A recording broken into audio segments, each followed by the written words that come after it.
Hello dear friends, मैं सुमन और स्वागत करती हूँ आपका अपने चैनल आपकी सहेली सुमन में। आज की वीडियो में बात करेंगे बच्चा बच्चेदानी में क्यों नहीं रुक पाता, इम्प्लांटेशन सक्सेसफुल क्यों नहीं हो पाती। अक्सर महिलाओं में यह चीज़ देखने में आती है जो प्रेगनेंसी कंसीव करने के लिए ट्राई कर रही है कि इस महीने आपको प्रेगनेंसी की सिम्टम भी अपने अंदर नज़र आ रही थी, लेकिन फिर आपके पीरियड की डेट भी मिस हुई, आप होपफुल हो गई और जैसे ही पीरियड की डेट गुजरी 3-4 दिन ऊपर हुए तो आपको ब्लीडिंग शुरू हो गई और मेंसेस आ गए। इम्प्लांटेशन एक्चुअली आपका बेबी के हुआ था लेकिन सक्सेसफुल नहीं हुआ था। आपने प्रेगनेंसी कंसीव तो की थी लेकिन जुड़ नहीं पाया बच्चा बच्चेदानी के अंदर। अब यहाँ पे इम्प्लांटेशन होता क्या है आज ये नहीं बताऊंगी, क्योंकि बहुत सारे वीडियो में इससे पहले मैं बता चुकी हूँ। जो पुराने नए व्यूअर्स हैं वो पुरानी वीडियोस देख सकते हैं। इम्प्लांटेशन सिंपली अगर हम कहें तो आपके हस्बैंड का जो स्पर्म होता है वह जब फीमेल के एग के साथ मिलता है, एम्ब्रियो बनाता है और उसके बाद वो एम्ब्रियो यहाँ पे आके यूट्रस की दीवार के साथ जुड़ता है। इस जुड़ने के प्रोसेस को हम इम्प्लांटेशन कहते हैं। इम्प्लांटेशन फेल क्यों हो जाता है, इसको सक्सेसफुल करने के लिए क्या करें, आज की इस वीडियो में हम यही चीज़ें डिस्कस करने वाले हैं। तो चलिए बिना देरी की वीडियो शुरू कर लेते हैं। अब ये आपका एम्ब्रियो यहाँ पर आ गया, यूट्रस की बच्चेदानी की दीवार के साथ जुड़ने की कोशिश यहाँ पे करेगा, लेकिन उसके लिए एक चीज़ बहुत ही ज़रूरी है कि हर महीने हर महिला की यूट्रस के अंदर वाली जो लेयर है, जो दीवार है, वो अपने आप को तैयार करती है प्रेगनेंसी कंसीव करने के लिए। यानी कि उसकी एंडोमेट्रियम ग्रो करती है, वहाँ पे ट्रिपल सेल्स की एक लेयर बनती है एंडोमेट्रियम जिसको कहते हैं। 8 से लेकर 11 mm तक कम से कम होनी चाहिए ये एंडोमेट्रियम, तभी आपका गर्भ यहाँ पे सक्सेसफुली जुड़ सकेगा और आपका बेबी आगे ग्रो कर सकेगा। अब ये एंडोमेट्रियम बेसिकली होती क्या है, यह एंडोमेट्रियम भी ब्लड के सेल्स ही होते हैं। अब कुछ महिलाओं में एंडोमेट्रियम यहाँ पर सही तरह से क्यों नहीं बन पाती, अगर आपके अंदर एक बहुत ही इंपॉर्टेंट फैक्टर यहाँ पर बता रही हूँ, आपके HB कम है, आपके अंदर खून की कमी है, हीमोग्लोबिन आपका कम है लेवल, तो आपकी एंडोमेट्रियम भी सही नहीं बनेगी। इम्प्लांटेशन के फेलियर के चांसेस भी होंगे, क्योंकि शुरू में जब आपका एम्ब्रियो यहाँ पे जुड़ेगा तो एम्ब्रियो को जो यहाँ से पोषण मिलेगा आपके ब्लड से मिलेगा, ब्लड सप्लाई से मिलेगा। तो जो एंडोमेट्रियम के सेल्स हैं वह भी ब्लड सेल्स ही होते हैं। अगर ऑलरेडी आपकी अपनी HB ही कम है, आपके अंदर खून की कमी है, तो सारा प्रोसेस सक्सेसफुल नहीं होगा। इसलिए बहुत ही ज़रूरी है अपनी HB को, हीमोग्लोबिन को चेक करवाना और इम्प्रूव करना प्रेगनेंसी कंसीव करने से पहले।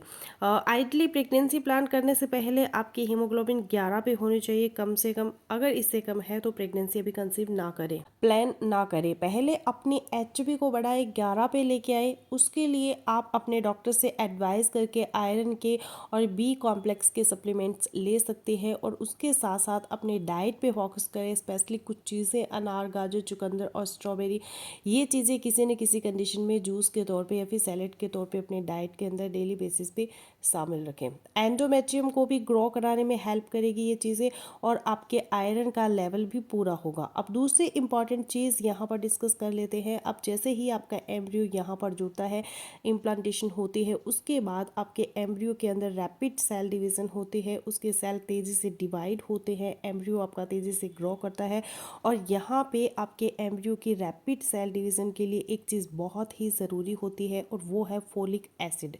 तो फोलिक एसिड आइडियली आपको प्रेगनेंसी कंसीव करने से पहले ही 400 माइक्रोग्राम की एक टेबलेट डेली बेसिस पर शुरू करनी चाहिए।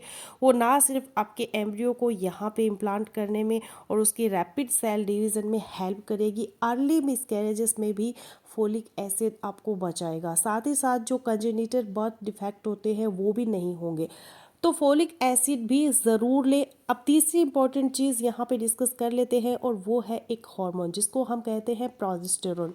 ये प्रोजेस्टेरोन हार्मोन इम्प्लांटेशन के लिए बहुत ही ज़रूरी है। इम्प्लांटेशन के दिनों में, यानी कि आपके साइकिल के 21वें से लेकर 22वें दिन के बाद प्रोजेस्टेरोन का लेवल आपके अंदर बढ़ना चाहिए, क्योंकि जब आपकी ओवरी से जो फॉलिकल बना था, आपकी ओवरी के अंदर जिससे एग निकलता है, एग जब वहाँ से निकल जाता है तो वो कॉर्पस ल्यूटियम बन जाता है। अब उस कॉर्पस ल्यूटियम से ही प्रोजेस्टेरोन बनता है। और प्रोजेस्टेरोन क्या करता है, वो इस ट्रिपल सेल वाली जो लेयर है एंडोमेट्रियम, इसको बनाए रखता है, इसको स्ट्रैड नहीं होने देता, इम्प्लांटेशन को यहाँ पे मजबूत करता है, इम्प्लांटेशन में हेल्प करता है। अब अगर इस टाइम पे किसी भी महिला के अंदर प्रोजेस्टेरोन हार्मोन प्रॉपर नहीं बन रहा, या आपके अंदर रिपीटेड मिसकैरेजेस की हिस्ट्री है, पहले आपको बार बार अबॉर्शन हो जाते हैं अर्ली ही, तो आपको अर्ली प्रेगनेंसी में ही अपने डॉक्टर से स्पॉट थेरेपी ज़रूर लेनी चाहिए, यानी कि प्रोजेस्टेरोन के इंजेक्शन सप्लीमेंट के तौर पे उसकी टैबलेट वगैरह आपको यहाँ पर शुरू कर देनी चाहिए, ताकि आपका इम्प्लांटेशन सक्सेसफुली हो सके। अब यहाँ पे फोर्थ इम्पॉर्टेंट चीज़ है स्ट्रेस, जो बार बार अपनी वीडियोज़ में मैं बताती हूँ, महिलाएं खास तौर पर स्ट्रेस बहुत ज़्यादा लेती है जो प्रेगनेंसी कंसीव नहीं हो पा रही होती। इसका नेगेटिव इफेक्ट होता है आपके ऊपर, तो स्ट्रेस को बिल्कुल भी अपनी लाइफ के अंदर जगह ना दे। अगर स्ट्रेसफुल रहेगी खास तौर पर अपने इम्प्लांटेशन के पीरियड में, तो आपके हार्मोन्स अच्छे से नहीं बनेंगे और इम्प्लांटेशन फेलियर के चांसेस भी बनेंगे। तो हैप्पी रहे और स्ट्रेस को अपनी लाइफ से निकालें अगर आप प्रेगनेंसी कंसीव करना चाहते हैं। और फाइनली यहाँ पे एक ही सवाल जो बार बार पूछा जाता है, पहले भी पूछते थे, आपकी क्या इम्प्लांटेशन के दिनों में हस्बैंड वाइफ को रिलेशन बनाना चाहिए? तो कोशिश करनी चाहिए कि रिलेशन ना रखें, अपने साइकिल के 22वें दिन के बाद हस्बैंड और वाइफ रिलेशन ना बनाए अगर वह प्रेगनेंसी कंसीव करने के लिए कोशिश कर रहे हैं। या यूँ समझ लें कि पीरियड की डेट आने से 1 हफ्ता पहले रिलेशन बनाना रोक दे। किसी भी टाइप की हैवी फिजिकल एक्टिविटी ना करें, ना आप वजन उठाकर सीढ़ियाँ चढ़े, क्योंकि जब इस टाइप का कोई हैवी फिजिकल एक्टिविटी वाला काम आप करेंगी, तो आपका ये एम्ब्रियो जो यहाँ पे जुड़ रहा था, भगवान ना करे, वहाँ से डिटैच हो सकता है। आपको ब्लीडिंग होने लग जाएगी, और फिर पहले थोड़ी ब्लीडिंग होगी और साथ ही आपको ब्लीडिंग के अंदर क्लॉट्स आना शुरू होंगे और मेंसेस का ब्लड फ्लो शुरू हो जाएगा और आपका इम्प्लांटेशन फेल हो जाएगा। और अपने इम्प्लांटेशन को सक्सेसफुल करने के लिए एक बैलेंस्ड डाइट ज़रूर लें। बाहर का खाना बिल्कुल भी ना खाएं, फास्ट फूड अवॉइड करें, और खास तौर पे इम्प्लांटेशन के दिनों में तो बिल्कुल भी बाहर की कोई चीज़ ना खाएं। ऐसा फूड ले जिसके अंदर एंटीऑक्सीडेंट रिच है, जो फ्रूट्स स्पेशली खास तौर पे उनके अंदर बेरीज है, सिट्रस है, लीफी ग्रीन जो वेजिटेबल्स है, जैसे कि पालक है, साग है, मेथी है। और साथ ही साथ प्रोटीन का अच्छा सोर्स जरूर ले। वेजिटेबल सोर्स लेना है तो बीन्स ले सकती हैं आप। प्रोटीन को पूरा करने के लिए प्रोटीन डाइट आप ले सकती हैं। किसी तरह की सीवियर एक्सरसाइज आपको नहीं करनी इन दिनों के अंदर स्पेशली, और ऐसी डाइट ले जो आपकी प्रोजेस्टेरोन के लेवल को बढ़ाए। खास तौर पे उसके अंदर कुछ चीज़ें मैं आपको बताती हूँ जिससे इन दिनों में आपके प्रोजेस्टेरोन का लेवल बढ़ता है। इनको खाने से उनके अंदर स्वीट पोटैटोज, शकरकंदी, एवोकेडो, नट्स जितने भी हैं, और सीड्स इन दिनों में ज़रूर लें, ताकि आपकी बॉडी का प्रोजेस्टेरोन बढ़े और इम्प्लांटेशन को हेल्प मिले। तो फ्रेंड्स, बस यही था मेरा आज का वीडियो। आई होपफुली मेरा आज का वीडियो आप लोगों के लिए यूजफुल रहेगा। सो मिलते हैं नेक्स्ट वीडियो में, तब तक के लिए बाय बाय।